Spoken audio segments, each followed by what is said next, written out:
Imagine buying a box of like brightly colored sugary cereal, taking a huge bite, and suddenly realizing the box is just full of glass. Yeah, that is exactly what director Daisuke Hiramaki did to the anime world with Oshi no Ko. Right. Welcome back to the Deep Dive, by the way.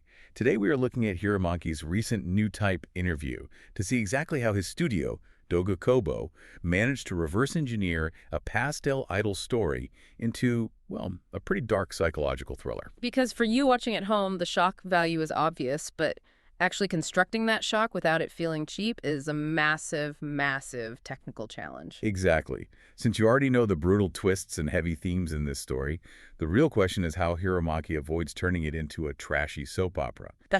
Okay, let's unpack this, because this Trojan horse contains some really explosive network executive sweating topics, right? Oh, absolutely. Like 13-year-old parenthood and these heavy cycles of trauma. Yeah. So how does he do it?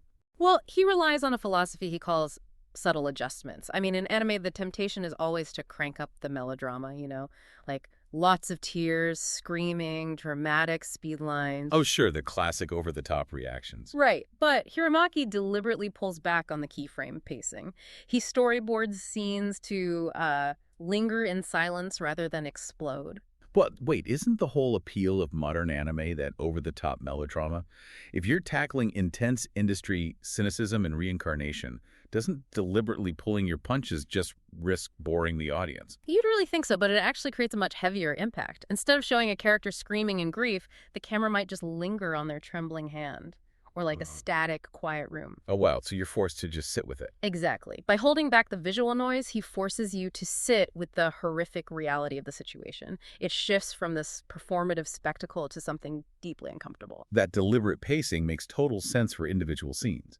But Hiramaki also messes with the actual macro structure of the story, right? What's fascinating here is how that surgical approach dictates really bold changes to the original manga's structure. He completely changed how long Akane Kurokawa stays on screen compared to the original manga. Which is wild because manga purists definitely notice. Oh, they did. In the manga, characters rotate out depending on the arc. But Hiramaki kept Akane around as a constant presence. By extending her screen time, he turns her into an emotional anchor for the viewer. Right, it's exactly like a sports coach refusing to bench an MVP in the middle of a high-stakes game just because the original playbook said it was time to rotate players. That's a great way to put it. Her prolonged presence acts as a ticking clock for your anxiety. You need that constant reminder of the stakes. So keeping her visible maintains that heavy, uncomfortable weight Hiramaki established in the storyboarding, even if it sparks those online debates. Yeah, exactly. But restructuring a beloved manga and demanding that kind of agonizing restraint from your animation team has to cause some serious friction in the studio, right? It definitely creates a highly pressurized environment, but Hiramaki channels it into what he calls productive jealousy among the Doga Kobo staff. The animators are basically constantly trying to outsparkle each other. Productive jealousy. I like that. How does that actually look on screen, though? Well, take Naoya Nakayama's ending sequence. Instead of literal character shots, he uses these abstract dance and paint metaphors. Which perfectly grounds the show's themes. Paint covers things up. It creates a facade, which is exactly what these idols are doing to their audiences. Spot on. They are pushing the boundaries of conceptual art just to one-up the previous episode's animation. And, to keep that fierce visual experimentation from drifting off topic, the original creator, Akasaka, still personally sits in on the voice recording sessions. Wait, really? The creator is right there in the booth? Yeah, he's there to ensure the razor-sharp industry criticism doesn't get lost in all the visual flair.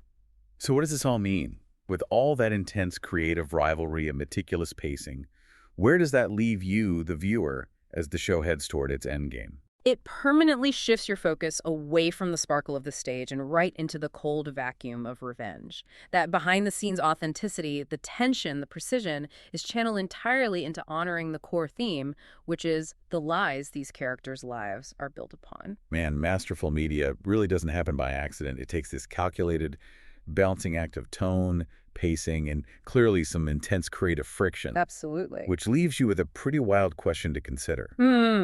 If a story explicitly about the lies and manipulations of the entertainment industry requires such fierce, calculated behind-the-scenes authenticity just to feel real to you, well, how much the so-called reality media you consume daily is secretly reverse engineering your emotions without you even realizing it? That is a terrifying thought. It really is. Maybe it's time to take a closer look at those brightly colored boxes sitting in your own living room.